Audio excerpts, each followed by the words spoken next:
Greetings. Welcome to Me P LLC, where body safety and confidence are essential to mental health. I'm Me P. Listen, today we're discussing intergenerational trauma.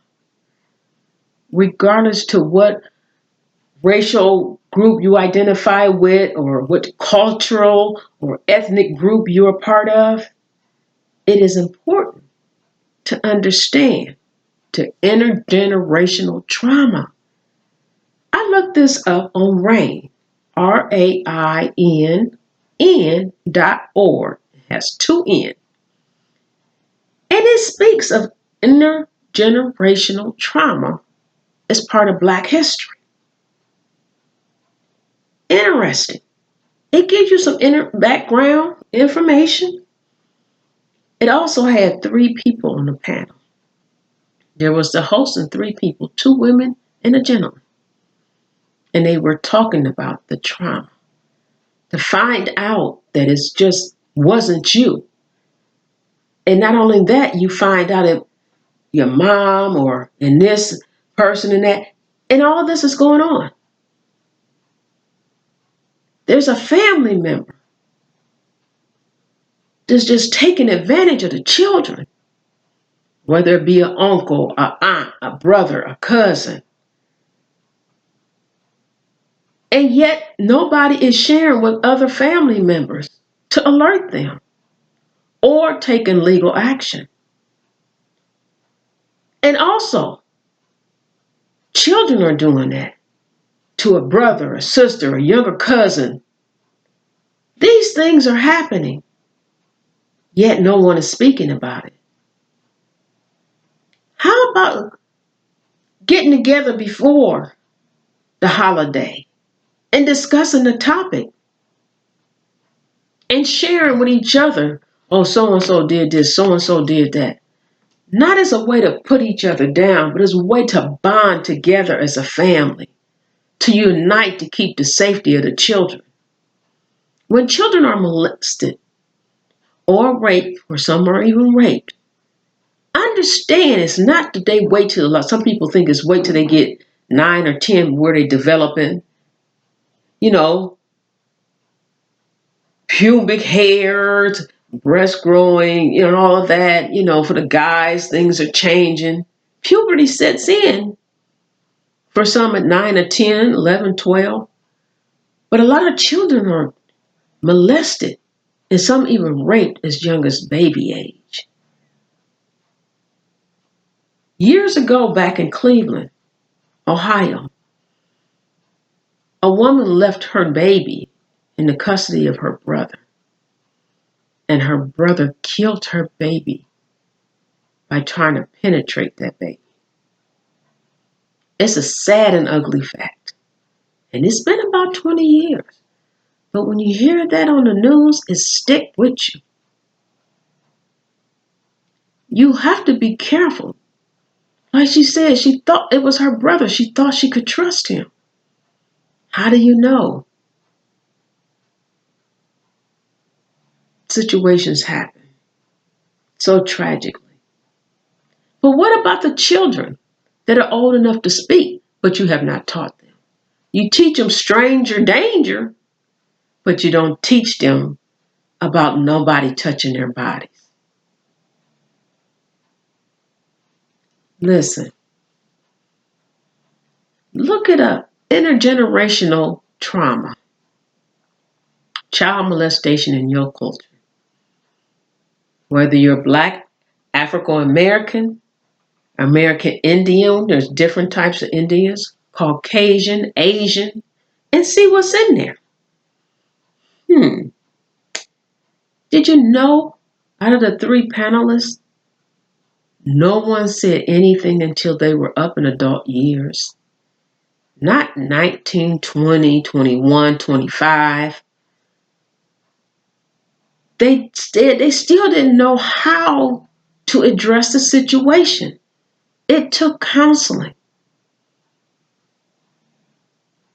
There's a male on there that says he was in the 7th and 8th grade. And what was going on, he didn't know was wrong because nobody had ever talked to him. And especially when it was somebody the community respected. This man didn't have any children, but coming up to the school, talking to the counselor, saying he want to mentor the young boys. He's also at the local church, talking to the pastor and the other men. He wants to mentor young boys.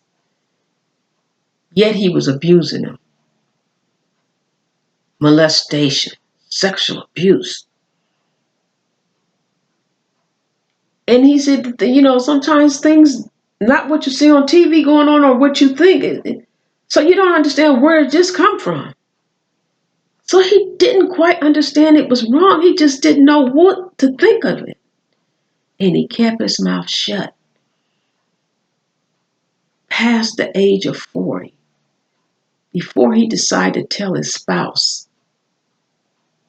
opened up finally. And then he reached out to a classmate on Facebook and inquired and found out that person had suffered it as well. There was the Me Too movement. Now you're contacting other people and finding so many. So please don't look to the left or to the right or behind you or in front of you. Put the mirror in front of you. Because everybody want to think it's somebody else's and have something to say when it's yours. Don't hide your face. Don't say I don't want to talk about it. It happened. Now they need your support. Yes, grown people. Now they saying something. And you saying, well, that was back then. Back then still affects today. Yesterday is still with you today. And they need your support. It would be a hard thing for a parent. It is a hard thing for a parent. But it needs to be dealt with. They need your support. They need you to understand that they're hurting. And it hurts you to see them hurting. So walk through it together for support of them. Why they didn't tell you?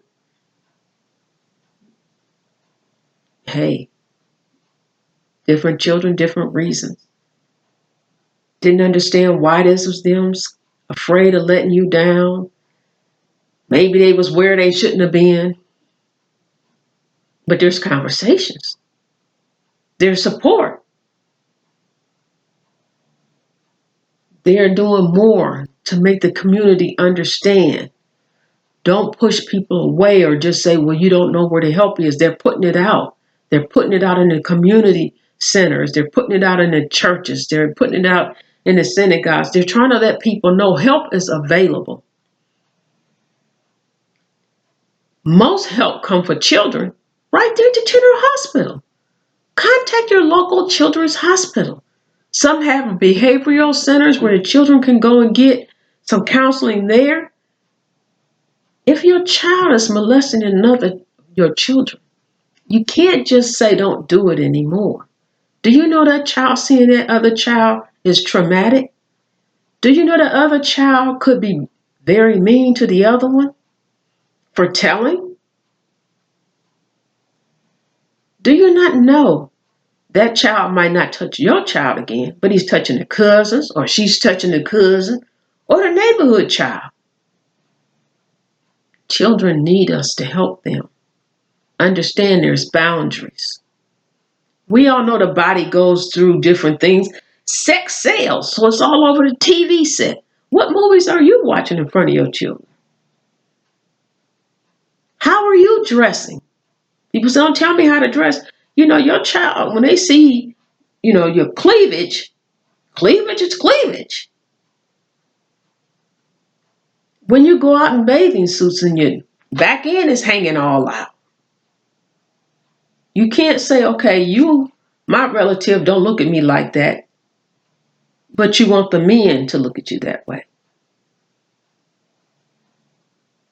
Or men, you know how you wear them swim trunks all tight Or you're walking around the house with no shirt on in front of the children, male and female.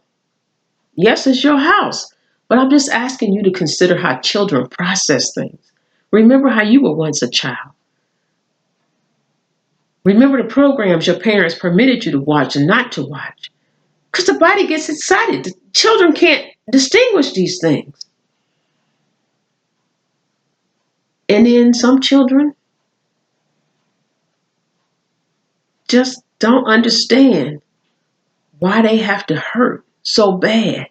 And you just don't see it. So if you bring the conversation up, and you can bring it up over and over, and some might not say anything until years later. Some children forget it. They lock it away, even though it's happened more than once, or it may happen once. But they need your support, regardless of what age they open up. They need you not to say, hey, that was back then, not today. I'm the author of Me P, and I have a book, My Body is a Sacrifice, and a parental and instructor's guide to My Body is a Sacrifice. Please purchase the book through Dorrance, Dorrance Publishing Company. I know you say Amazon. No, please don't go through Amazon. They eat up all of the author's proceeds, leaving them with just change. Doesn't cost any cheaper. It doesn't get there any faster unless you got Amazon Prime for the next day. You can wait a day or two. But it's the opening up to address it with children. Yes, it's a female with two girls on here, but it goes for boys as well. And also in the instructors and parental's guide to My Body as a Sacrifice, I have references, and rain is one of them. You go through that and learn of that. And today, as we're talking about intergenerational trauma, you will find out you're not the only one in your family. It was another sister, another brother, a cousin. You will find out that it was the cousin, but the cousin's mother or father suffered it.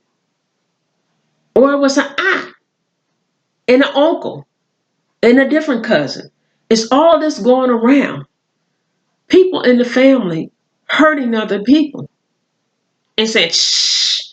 Or the kids thinking it's a game and things going too far and now they don't know what to say. And you know that, shh, don't tell mommy. Don't tell daddy. Shh. And parents, I'm going to ask you this. Be careful how you tell your children don't say what's going on in the house. They don't want to tell you because they're scared they're going to get in trouble. Or the house is chaotic. So the children wants to tell somebody else, but they're afraid that that person will go to you, as they should, and they're going to get in trouble. They're going to get a whooping. They're going to get under punishment. They're going to get yelled at. There are some children who have reached out to other people. And when the parents came to the knowledge of it, they deny everything happened. Now the child don't feel like what they said was valid. They can even feel suicidal for telling. We live in a tough world, but our children shouldn't have to suffer in the way that they do. On this panel, you will hear people talk about one said she was so promiscuous, but we hadn't heard other people say that. Hey, I got promiscuous because I was a sexually abused young girl, or all these things. We hear all of these singers, going on about what happened to them, actors, actresses. Yet it keep going as much as it's publicized. Yet the people at home aren't opening their mouths. Put these shows like Me P LLC. I'm on Facebook as well. I'm on Twitter and LinkedIn. But YouTube and Facebook is where you get most of the information. I asked you to understand that those panelists didn't tell until they was well grown. So imagine all the suffering they went. Where are you fathers? That those children were so easily manipulated by someone who said he wanted to be a father figure to them. So a man to help them grow and develop as a man. Where are you? You left your children. A child shouldn't have to look for somebody else to teach them what their own father should be teaching them. And I say this not as a judgment, but I need y'all to stay home. Stay out of the prison. Doing illegal activity. To say you're doing it to support your children, yet now you're locked away for many years and here it is, vulnerable to somebody else. Did you talk to your child about sexual abuse? Did you talk about not crossing boundaries, keeping your hands to yourself? Telling them, hey, I need you to tell me what happened in school today, even at daycare. Which way did somebody touch you that you thought made you feel funny? And just giggle. What did the child tell you? You may be surprised. What did they say after they touched you? They told me don't tell. Don't do anything illegal, but handle it properly. Call the police department, children's services. Let them investigate. Have them talk to the other parents, to go to that daycare or whatever. Put them on a high alert. And talk to your family. Holidays coming. Before the holidays get there, how about you adults coming together and talking about it? Don't put the children off to the side when time comes. Talk to them about it. You might find out you're not the only one that was molested by Uncle so-and-so or cousin so-and-so. There have been some whose grandfather were molesting the children. Grandmothers molesting the children. And it wasn't just one. At different ages. While they were still very young. It's a true and hard fact. And each culture deals with this. So as I seen this, for Black History Month, look up your culture, your race. Get information. These three on the panel gave some great suggestions. We teach stranger danger. While the children are very small, stranger danger, run up. How about teaching your child when somebody do that? Stranger danger. Instead of stranger danger, say, touching wrong, touching wrong. Give your child a code. A different code per child. And when they come home from school or daycare, they say, upside down, wrong, wrong. What does that mean? That's your clue to say, oh, don't y'all worry about it. Come here. I got to go to the store right quick. Take the child to the store. But on the way to the store, have a conversation with that child. What happened? Take them in the bedroom with her by themselves. What happened? And then takes the steps you need.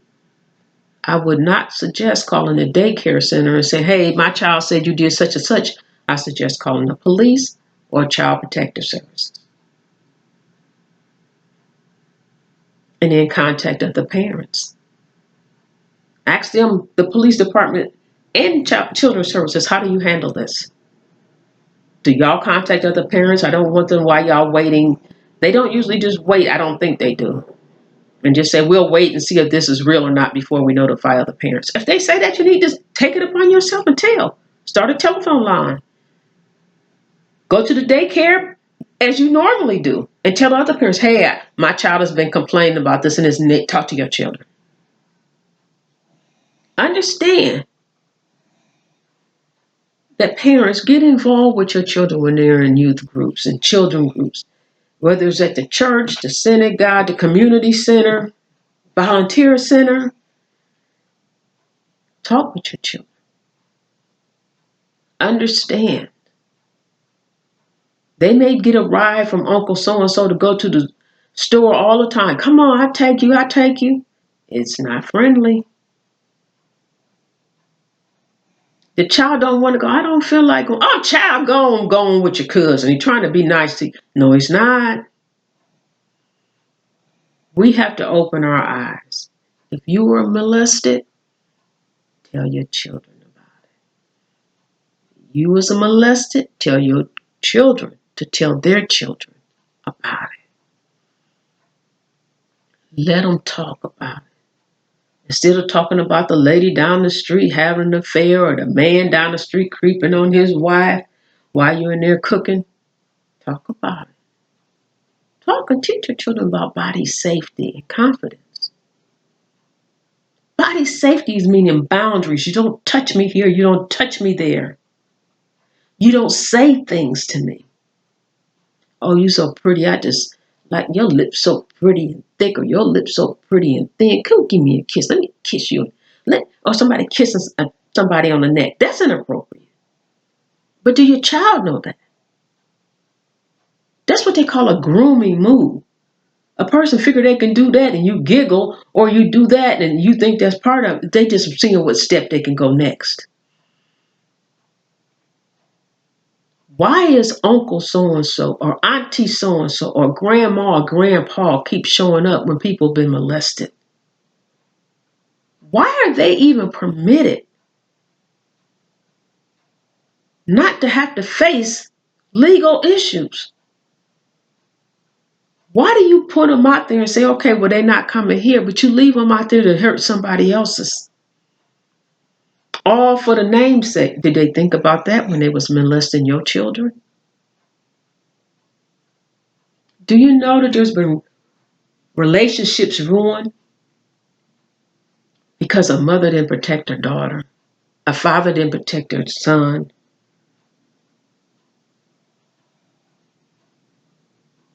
People didn't know that cousin so-and-so was going through 3 and 4 different people in the family, boy and girl. It's a hard subject to talk about, but it's got to be done. People's mental state has very much to do with this, and people hurt for years. I'm asking you, you can even go to YouTube and bring up RAINN, RAINN.org.